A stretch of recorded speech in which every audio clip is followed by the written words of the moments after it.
అందరికీ నమస్కారం. నేను మీ Revathi Ganesh. Welcome to our channel. ఇప్పుడు నేను గుజరాత్ ట్రావెల్ వ్లాగ్స్ చేస్తున్నాను కదా. ఆల్రెడీ ఒక వీడియో అప్లోడ్ చేశాను, అది మీరు చూసారనుకుంటున్నాను. ఈ వీడియోలో నేను ద్వారకా అండ్ భేట్ ద్వారకా అయితే నేను మీకు చూపిస్తాను. అండ్ రాబోయే వీడియోస్లో నాగేశ్వర్ జ్యోతిర్లింగం, ఇంకా సోమనాథ్ జ్యోతిర్లింగం, గోపి తలావ్, ఇలా ఇంకా చాలా ఉన్నాయి. మీరు నా వీడియోస్ని ఫస్ట్ టైం చూసినట్లయితే సబ్స్క్రైబ్ చేసుకుని బెల్ ఐకాన్ క్లిక్ చేయండి.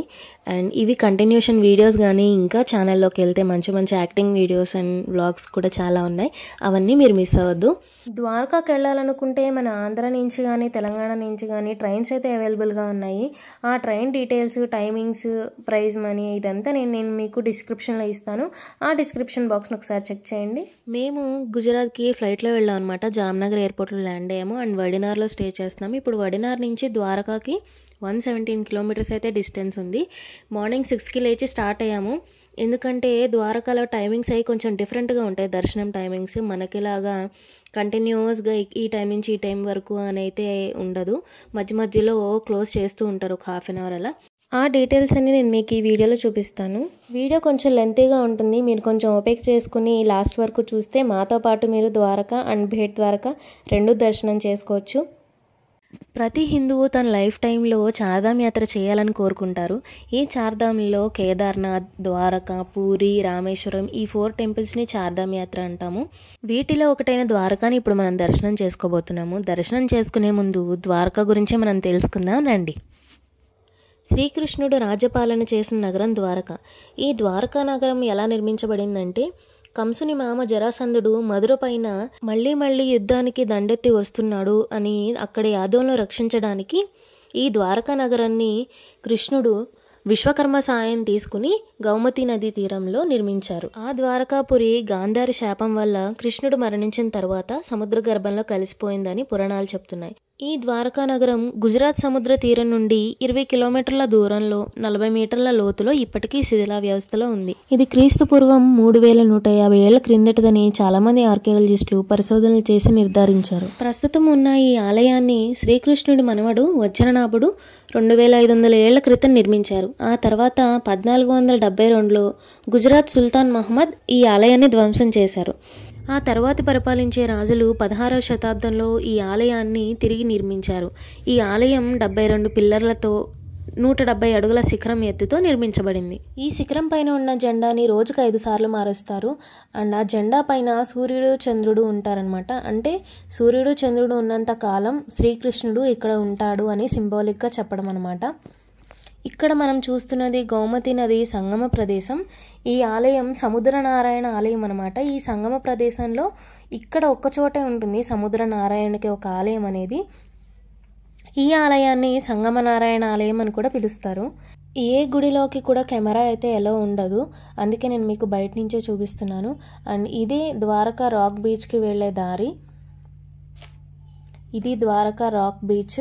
వ్యూస్ అయితే చాలా బాగుంటాయి. ఈ గౌమతి నది పైన ఉన్న ఈ బ్రిడ్జ్ని సుధామ సేతు బ్రిడ్జ్ అంటారు. ఇప్పుడు ఈ బ్రిడ్జ్ని అయితే క్లోజ్ చేశారు, ఎందుకంటే గుజరాత్లో రీసెంట్గా జరిగిన బ్రిడ్జ్ యాక్సిడెంట్ వల్ల చాలామంది ప్రాణాలు పోయాయి కాబట్టి ఈ హ్యాంగింగ్ బ్రిడ్జ్ లాంటి వాటి మీద రాకపోకలను అయితే ఆపేశారు. ద్వారకాని 2 భాగాలుగా పిలుస్తాను. గౌమతి నది తీరాన ఉన్న ఈ ద్వారకాధీష్ టెంపుల్ని గౌమతి ద్వారకా అంటారు. ఈ ఆలయం నుండి 35 కిలోమీటర్ల దూరంలో సముద్రం మధ్యలో ఒక ఐలాండ్లో ప్రదేశాన్ని భేట్ ద్వారకా అంటారు. ఈ భేట్ ద్వారకా దగ్గర కృష్ణుడు తన 8 మంది భార్యలతో నివసించేవాడట. ఇప్పుడు మనం ఈ దర్శనం అయ్యాక మనం భేట్ ద్వారకాకి వెళ్ళి దర్శించుకుందాం. ఈ వీడియో నేను కార్ పార్కింగ్ ఏరియా దగ్గర నుంచి తీస్తున్నాను. ఇది రోడ్ పక్కన కార్ పార్కింగ్ చేసుకోవడానికి ప్లేస్ ఉంటుంది. ఇక్కడ పార్క్ చేసి మనం ఒక 1/2 కిలోమీటర్ నడవాల్సి ఉంటుంది. ఇక్కడ నుంచి వెహికల్ ఇంకొంచెం దూరం వరకు వెళ్తుంది, కానీ మనకు అక్కడ పార్కింగ్ చేసుకోవడానికి అయితే ఉండదు. నడవలేని వాళ్ళు ఎవరైనా వెళ్ళే లెక్క అయితే మనం వెహికల్స్లో కానీ ఆటోలు కూడా అవైలబుల్గా ఉంటాయి. అక్కడ డ్రాప్ చేసి మళ్ళీ రిటర్న్ రావాలి పార్కింగ్కి. ఆటోస్ లాంటి వెహికల్స్లో వచ్చినట్లయితే మనకి ఇక్కడ వరకు ఎలా ఉంటుంది ఆటోస్కి, ఈ సందులోంచి ఇంకా మనం టెంపుల్కి నడుచుకుంటూ వెళ్లాల్సి ఉంటుంది. ఈ వెళ్ళేదారిలో చాలా షాప్స్ ఉంటాయి. షాపింగ్ చేయాలనుకునే వాళ్ళకి మంచి ప్లేస్ అనమాట. మనం దర్శనం అయ్యి వచ్చాక షాపింగ్ చేసుకోవచ్చు. అండ్ స్పెషల్గా మనం కొనాల్సింది ఏంటంటే ద్వారకాధీష్ విగ్రహమూర్తి. నేను దర్శనం అయ్యి రిటర్న్ వచ్చేటప్పుడు నేను ఆ విగ్రహమూర్తిని తీసుకున్నాను. మీకు వీడియోలో చూపిస్తాను అది ఎలా ఉంటుంది ఏంటనేది. ఇలా వీటన్నిటిని చూస్తూ నడుచుకుంటూ వెళ్తే మనకి ఇక్కడ సెంటర్ లాంటిది వస్తుందన్నమాట. ఈ ప్లేస్లో మనకి ఎదురుగా హోటల్స్ అవన్నీ ఉంటాయి. దీని ఆపోజిట్లో మన క్లాక్ రూమ్ ఉంటుంది. మన మొబైల్స్ కానీ చెప్పులు కానీ అండ్ బ్యాగ్స్ కానీ ఈ క్లాక్ రూమ్లో ఫ్రీ ఆఫ్ కాస్ట్లో మనం ఇక్కడ పెట్టేసి మనం దర్శనానికి వెళ్ళొచ్చు. ఈ క్లాక్ రూమ్ పక్కన ఉన్న సందులోంచి కొంచెం ముందుకెళ్తే లెఫ్ట్ సైడ్ ఒక గేట్ వస్తుంది. ఆ గేట్లోంచి మనం దర్శనానికి వెళ్ళొచ్చు. అండ్ దర్శనం అయ్యాక బయటకి వచ్చేటప్పుడు ఇది మోక్షద్వారం అంటాము. ఇక్కడ నుంచి బయటకు వస్తాం అనమాట. ఈ గేట్లోంచి బయటకు వస్తే ఎదురుగా గోమతి నది ఘాట్స్ అయితే కనిపిస్తాయి. వీటిలో స్నానం చేయొచ్చు. వాటర్ అయితే చాలా ప్యూర్గా ఉంటాయి. ఇంతకీ నేను మీకు దర్శనం టైమింగ్స్ అయితే చెప్పలేదు కదా. మార్నింగ్ 6:30 నుంచి 8 వరకు దర్శనం ఉంటుంది. మళ్ళీ 8 నుంచి 9:15 వరకు అభిషేకం ఉంటుంది. దర్శనం ఆ టైంలో క్లోజ్ చేస్తారు. అండ్ 9:15 to 9:45 వరకు మళ్ళీ శృంగార దర్శనం ఉంటుంది. తర్వాత 9:40 నుంచి స్నాన్ భోగ్ ఉంటుంది. ఇలా రకరకాల సేవలు ఉంటాయి. ఒక అరగంట గ్యాప్ ఇచ్చుకుంటూ దర్శనాలు ఉంటాయి. ఎందుకంటే ఆయన ద్వారకాధీశ్, ద్వారకా రాజు కాబట్టి అన్ని సేవలు ఉంటాయి ఆయనకి. అవన్నీ చూసుకుని మనం దర్శనానికి వెళ్ళాలి. లేదంటే ఒక అరగంట 40 minutes అట్లా వెయిట్ చేయాల్సి ఉంటుంది. ఈ ఆలయంలో విగ్రహమూర్తి ఇలా ఉంటారు. మీరు కూడా దర్శనం చేసుకోండి. ఈ విగ్రహమూర్తి వచ్చేసి 4 అడుగుల ఎత్తుతో 4 చేతుల్లో, ఒక చేతిలో శంఖం, ఇంకో చేతిలో సుదర్శన చక్రం, గద, పద్మంతో ఉంటారు. ఈ విగ్రహాన్ని వచ్చేసి శంఖ చక్ర గద పద్మ చతుర్భుజి అని కూడా పిలుస్తారు. ఈ గోమతి నదికి ఇంకొక వైపు ఒడ్డున మనం చూడాల్సిన 2 ప్లేసెస్ అయితే ఉంటాయి. మనం బోట్ పైన వెళ్తే ఒక అప్ అండ్ డౌన్ 100 రూపీస్ తీసుకుంటారేమో. ఇక్కడ శ్రీ లక్ష్మీనారాయణ టెంపుల్ అంటారు ఇది. ఇక్కడ లోపల కెమెరా అయితే అలో లేదు. అండ్ దీని పక్కనే పంచపాండవ తీర్థాలు ఉంటాయి. అంటే పాండవులు తమ రాజ్యాన్ని అంతా కోల్పోయిన తర్వాత ఇక్కడికి వచ్చి వాళ్ళ తపశక్తితో ఈ 5 బావులు తవ్వుతారు. ఈ నీళ్లు ఉప్పగా అయితే ఉండవు, తాగడానికి పనికొస్తాయి. ఇది ఒక్కొక్క బావిలో ఒక్కొక్క నదీ జలంలాగా ఉంటాయి. ఇందాక నేను ద్వారకాధీశ్ విగ్రహమూర్తి తీసుకున్నాను. దర్శనం అయ్యాక షాపింగ్ చేసామన్నాం కదా, ఇక్కడే తీసుకున్నాము. ఈ విగ్రహమూర్తి బయట దొరకడం చాలా కష్టం. ఆన్లైన్లో అయితే అవైలబుల్గా ఉంటాయి.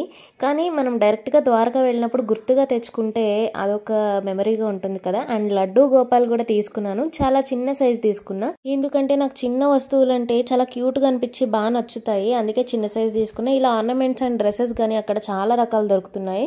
అండ్ ఫైనల్లీ మా లడ్డూ గోపాల్ ఇంటికి వచ్చాక ఇలా రెడీ చేసాం విషు నేను కలిసి. ఇప్పుడు మేము దర్శనం కంప్లీట్ చేసుకుని నెక్స్ట్ మేము బేట్ ద్వారకాకు వెళ్ళబోతున్నాము. ఇప్పుడు మనం బేట్ ద్వారకా ఎట్లా ఉంటుందో చూద్దాము రండి. బేట్ ద్వారకా గురించి ఇందాక మీకు చెప్పాను వీడియోలో. ఇది ద్వారకా దగ్గర నుంచి 35 కిలోమీటర్ల దూరంలో ఉంటుంది. ఇది ఒక ఐలాండ్లో ఉంటుంది అనమాట. ఇప్పుడు మనం ఓకా జట్టి దగ్గరికి వెళ్తున్నాము. ఓకా జట్టి అంటే అక్కడి నుంచి మనల్ని బోట్లో బేట్ ద్వారకాకి తీసుకెళ్తారు. వెహికల్స్ అన్నీ ఓకా జట్టి వరకు వస్తాయి. క్యాబ్స్ ఉంటాయి, సర్వీస్ ఆటోస్ ఉంటాయి. ద్వారకా నుంచి బేట్ ద్వారకా వరకు ట్రాన్స్పోర్ట్ అయితే ఉంటుంది. కానీ రోడ్సే కొంచెం బాగాలేదనమాట. సో స్లోగా వెళ్ళాల్సి ఉంటుంది. ఇప్పుడు మనం వెళ్ళడానికి టికెట్ తీసుకోవాలి. అంటే పర్సన్కి వచ్చేసి 40 రూపీస్ ఛార్జ్ చేస్తున్నారు. అంటే అప్ అండ్ డౌన్. ఈ ప్రైవేట్ బోట్స్ ఉన్నాయి అండ్ సర్వీస్ బోట్స్ కూడా ఉన్నాయి. ఇప్పుడు మనం సర్వీస్ బోట్స్లో వెళ్తున్నాం అనమాట. ఇక్కడ బ్రిడ్జ్ని అయితే కన్స్ట్రక్ట్ చేస్తున్నారు జట్టి దగ్గర నుంచి ద్వారకాకి. సీ అయితే చాలా బ్యూటిఫుల్గా ఉంది, బ్లూ కలర్లో. ఇంకా మంచి వ్యూస్ ఉంటాయి. వెళ్ళే కొద్దీ నేను మీకు వీడియోలో చూపిస్తాను. ఇప్పుడు ఈ బోటే మనం ఎక్కబోతున్నాము.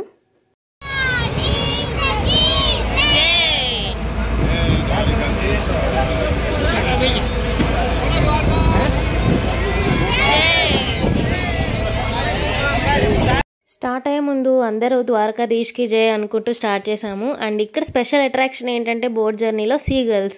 మనం బోట్ వెళ్తుంటే వెనకాలే అవి ఫాలో అవుతూ ఉంటాయి. అంటే అక్కడ ఫుడ్ అది కూడా అమ్ముతారు, బిస్కెట్స్ లాంటివి ఇస్తూ ఉంటాడు అనమాట. అవి మనం కొనుక్కుని వాటికి వేస్తే అవి క్యాచ్ పడతాయి. అవి క్యాచ్ పడుతూ ఇంకా బోట్ వెనకాలే ఫీడ్ చేసే కొద్దీ మన వెనకాల వస్తాయి. పిల్లలకైతే మంచి ఎంటర్టైన్మెంట్ ఈ సీ గర్ల్స్తో. సీ పైన ఆ బోట్ జర్నీ, చుట్టూరా సీగల్స్, ఇంకా చల్ల గాలి, ఆ బీచ్ వ్యూస్ అన్నీ అలా చూస్తూ ఎంజాయ్ చేస్తూ ఉంటుంటే ఒక 15 minutes లోపు మన డెస్టినేషన్ అయితే వచ్చేస్తుంది. ఇంకా బోట్ దిగి మనం నడుచుకుంటూ ఒక 1/2 kilometer వరకు నడవాల్సి ఉంటుంది టెంపుల్కి వెళ్ళడానికి. ఇలా జర్నీ చేస్తూ వెళ్తే లెఫ్ట్ సైడ్లో టెంపుల్ ఉంటుందన్నమాట. ఇదే టెంపుల్ ఎంట్రన్స్. ఇక్కడ దర్శనానికి వెళ్ళేటప్పుడు కూడా బ్యాగ్స్ కానీ సెల్ ఫోన్స్ కానీ లోపలికి ఎలో చేయరు. అందుకని మనం బ్యాగ్స్ని సెల్ ఫోన్స్ని క్లాక్ రూమ్లో మనం పెట్టి మన దర్శనానికి వెళ్ళి రావచ్చు. ప్రస్తుతం ఉన్న ఈ టెంపుల్కి ఇప్పుడు రినోవేషన్ జరుగుతుంది. అంటే రీమోడలింగ్ చేస్తున్నారు. అందుకే కన్స్ట్రక్షన్ వర్క్స్ అనేవి జరుగుతున్నాయి. దర్శనం కంప్లీట్ అయ్యాక మేము భోజనానికి అయితే వెళ్ళాము. భోజనం 11 to 2 వరకు భేట్ ద్వారకా చారిటబుల్ ట్రస్ట్ వాళ్ళు భోజన ప్రసాదాన్ని అయితే అందిస్తారు. దానికి క్యూ లైన్ అయితే చాలా ఉంటుంది. మేము భోజనం అంతా అయిపోయాక ఫ్రీగా ఉన్నప్పుడు ఈ వీడియో తీస్తున్నాను. ఈ బోర్డు పైన గుజరాత్ లాంగ్వేజ్లో రాసున్నాయి. అది హిందీకి సిమిలర్గా ఉంది గుజరాతీ లాంగ్వేజ్. ఫ్యూ వర్డ్స్ కొంచెం డిఫరెంట్గా ఉన్నాయి. హిందీ వచ్చిన వాళ్ళైతే కంపల్సరీ చదివి అర్థం చేసుకోవచ్చు. మా ఎత్విక్ అయితే చాలా అల్లరి చేశాడు. ఇంకా అన్నం తిన్నాం కదా, కాస్త పీస్ఫుల్గా అలాగా బయట ఎంజాయ్ చేస్తున్నాము. లోపల ఫుడ్ అయితే ఇలా roti, rice and potato curry, sweet potato curry అనమాట ఇది. అండ్ సూప్ ఏదో ఇచ్చారు. అండ్ స్వీట్ కూడా ఒకటి ధోకా అనమాట, అది ఆ ధోకా లాంటిది ఇచ్చారు. లోపల భోజనశాలలోకి water bottles or plastic bottles ఏమీ అలో చేయరు. అండ్ ఫుడ్ కూడా వేస్ట్ చేయకూడదు. ఇక్కడ అవసరమైనంత పెట్టుకోవాలి. అండ్ మనం ఏమైనా డొనేట్ చేయాలనుకుంటే ఇక్కడ డొనేట్ చేయొచ్చు. ఇప్పుడు మనం భోజనం చేసాము, దర్శనం చేసుకుని బయటికి వెళ్తున్నాము. ఈ టెంపుల్ దగ్గర నుంచి వాకబుల్ డిస్టెన్స్లోనే మనం చూడాల్సిన ప్లేస్ ఇంకోటి ఉంది. అది తప్పకుండా విజిట్ చేయాలన్నమాట ఇక్కడికి వెళ్ళినప్పుడు, ఎందుకంటే అంత బాగుంది ఆ ప్లేస్. అదే Sri golden Dwaraka holy place అనేది. అందులో కెమెరాస్ ఎలా ఉన్నాయి ఇప్పుడు నేను మీకు లోపల తీసుకెళ్ళి అదంతా చూపిస్తాను. ప్లేస్ అయితే చాలా బాగుంది. అంటే శ్రీకృష్ణుడు పుట్టినప్పటి నుంచి అన్ని అవతారాల దగ్గర నుంచి తన ప్రతి ఘట్టం అంతా ఇక్కడ ఐడల్స్లో అంతా బాగా డెకరేట్ చేశారు. గ్లాస్ వర్క్ కానీ, ఫినిషింగ్ వర్క్ కానీ అసలు చాలా బాగుంది. ఇప్పుడు మనం లోపలికి వెళ్ళి ఇదంతా విజిట్ చేద్దాము రండి. ఇదే Sri golden Dwaraka holy place అనమాట. శ్రీ సోనేకి ద్వారకా పావన్ ధామ్. దీన్ని విజిట్ చేయడానికి టికెట్ ప్రైస్ కానీ లేకపోతే ఎంట్రీ ఫీ కానీ ఏమీ ఉండదు. ఈ బిల్డింగ్ మొత్తం 2 ఫ్లోర్స్ ఉంది. 2 ఫ్లోర్స్లోనూ మంచిగా డిజైన్ చేశారు. లోపల ఇంటీరియర్ కానీ ఆ విగ్రహాలు కానీ చాలా బాగుంది. ఇప్పుడు లోపలికి వెళ్దాము. లోపలికి వెళ్ళగానే మనకి ఎదురుగా ద్వారకాధీష్ కనిపిస్తారనమాట. అదే ఇందాక చూపించాను కదా, ద్వారకాలో కృష్ణుడు ఎలా ఉంటాడో భేట్ ద్వారకాలో ఎలా ఉంటారో అలానే ఉంటారు ఇక్కడ కూడా. లోపలికి కెమెరా ఎలా ఉంది అంటే నాలాంటి వాళ్ళకి ఇంకా ఫొటోస్ కానీ వీడియోస్ కానీ తీయకుండా ఉంటామని చెప్పండి. సో విషుని 4 క్లిప్స్ అయితే తీశాను. అండ్ ఇంకా మీ అందరికీ చూపించడానికి ఈ వీడియోస్ అన్నీ నేను తీసి చూపిస్తున్నాను. ఇప్పుడు ఈ బ్యూటిఫుల్ డివోషనల్ ప్లేస్ని చూసేద్దానండి. లోపలికి ఎంటర్ అవ్వగానే ఫస్ట్ మనకు కనిపించేది వినాయకుడు, ఇంకా లక్ష్మీదేవి, సరస్వతి దేవితో కనిపిస్తారు. ఇది అక్కడ హుండీ అనమాట, నేల లోపల ఉంది విచిత్రంగా. ఇదే నేను ఫస్ట్ టైం ఇలాంటి హుండీ చూడటం. అండ్ ఇక్కడ నుంచి మనం కృష్ణుడి యొక్క పుట్టుక దగ్గర నుంచి, జైల్లో పుట్టిన దగ్గర నుంచి తన లైఫ్లో ప్రతి ఘట్టం అలా లైన్గా చూసుకుంటూ వెళ్తాము.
ఇప్పటి వరకు మనం గ్రౌండ్ ఫ్లోర్లోనే విజిట్ చేసాము. ఇక ఫస్ట్ ఫ్లోర్లో కూడా చూడడానికి వెళ్తున్నాము ఇప్పుడు.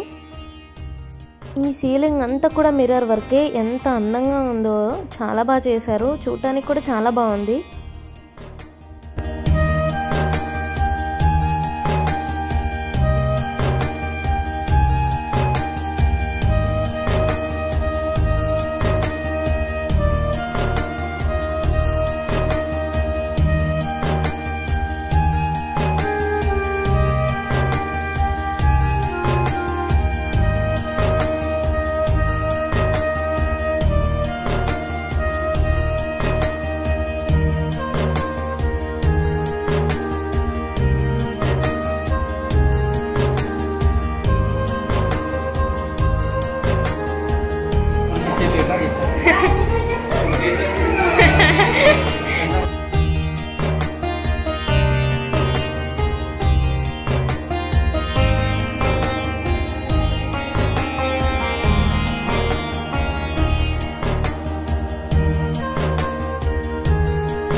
చూశారు కదా, ప్రతి అవతారాన్ని, ప్రతి ఘట్టాన్ని, మహాభారతంలో ఘట్టాన్ని కూడా చాలా బ్యూటిఫుల్గా పోర్ట్రేట్ చేశారు.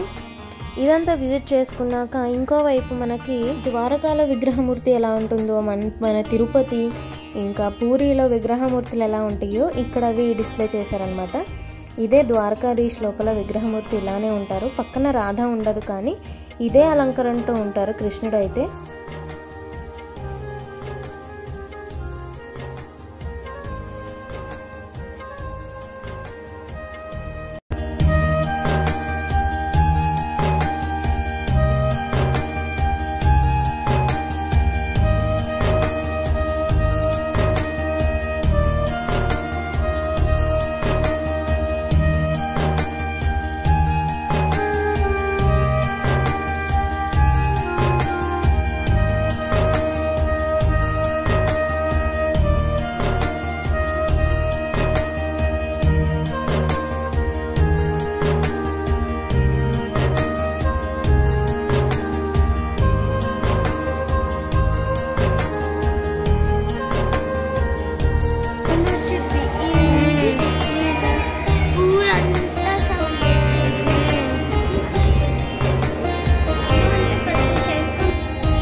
దర్శనం అంతా కంప్లీట్ అయిపోయింది. అండ్ ఇక్కడ నుంచి బయటకు వచ్చేసాము. బయటకు వచ్చినప్పుడు ఈ ఆవు పెద్ద పెద్ద కొమ్ములతో భలే డిఫరెంట్గా కనిపించింది, అందుకే వీడియో తీసాను. పక్కనే అక్క కూడా చాలా భయంకరంగా చూస్తుంది. ఇంకా ఇదే టెంపుల్ అనమాట. బయటకు వచ్చేసి ఇంకా మనం బోట్ ఎక్కడైతే ఎక్కామో, ఎక్కడ దిగామో ఆ ప్లేస్కి వెళ్తున్నాము. అక్కడికి కూడా సేమ్ అదే దారిలో నడుచుకుంటూ వెళ్ళాలి. అప్ అండ్ డౌన్ తీసుకుంటాము టికెట్ కాబట్టి. ఇప్పుడు వెళ్ళేటప్పుడు మళ్ళీ సపరేట్ టికెట్ ఏమి ఉండదు. బోట్ ఫుల్ అవగానే స్టార్ట్ చేశారు. ఇంకా రిటర్న్ జర్నీ స్టార్ట్ అయింది. అలానే సీగల్స్ ఇంకా బీచ్ వ్యూస్తో జర్నీ అలా పీస్ఫుల్గా సాగిపోతుంది. అండ్ నెక్స్ట్ ఎక్కడికి వెళ్తామంటే గోపి తలావ్, ఇది కూడా మిథలాజికల్ ప్లేస్. అండ్ నాగేశ్వర జ్యోతిర్లింగం, ఇంకా సోమనాథ్ జ్యోతిర్లింగం, గాంధీ గారు పుట్టింది ఇల్లు పోర్బందర్లో కీర్తి మందిర్, ఇంకా గీర్ సఫారీ, ఇంకా మాధవపూర్ బీచ్. ఇవన్నీ నేను మీకు నెక్స్ట్ వీడియోలో అప్లోడ్ చేస్తాను, ఎందుకంటే ఇప్పటికీ చాలా లెంతీ అయిపోయింది వీడియో. అండ్ ఇప్పుడు మనం డ్రాపింగ్ పాయింట్కి అయితే వచ్చేసాము. ఇక్కడ మనం బోట్ దిగి వెహికల్ దగ్గరికి వెళ్ళి నెక్స్ట్ ప్లేసెస్ని విజిట్ చేయడానికి వెళ్దాము. మీరు కూడా ఆ ప్లేసెస్ని అన్ని విజిట్ చేయాలి అనుకుంటే వీడియోస్ ఫాలో అవుతూ ఉండండి. అండ్ సబ్స్క్రైబ్ చేసుకోకపోతే సబ్స్క్రైబ్ చేసుకుని బెల్ ఐకాన్ క్లిక్ చేయండి, ఎందుకంటే నెక్స్ట్ వీడియోస్ మీకు నోటిఫికేషన్ రావాలి కదా. చివరిగా ఇంకొక మాట అండి, మీరు ఈ వీడియోని లాస్ట్ వరకు చూశారు కదా. ఈ వీడియో చూస్తే మీరు మాతో పాటు వచ్చి ఈ ప్లేసెస్ అన్నీ మీరు చూసినట్టు మీకు అనిపించింది కదా. అనిపించినట్లయితే లైక్ చేయండి, కమెంట్ చేయండి. ఈ ట్రావెల్ ఇంకా కొనసాగుతూనే ఉంటుంది, అవి కూడా మిస్ అవ్వకుండా చూడండి అండ్ సపోర్ట్ చేయండి. Thanks for watching. Have a nice day. And next వీడియోలో మీట్ అవుదాము. See you soon.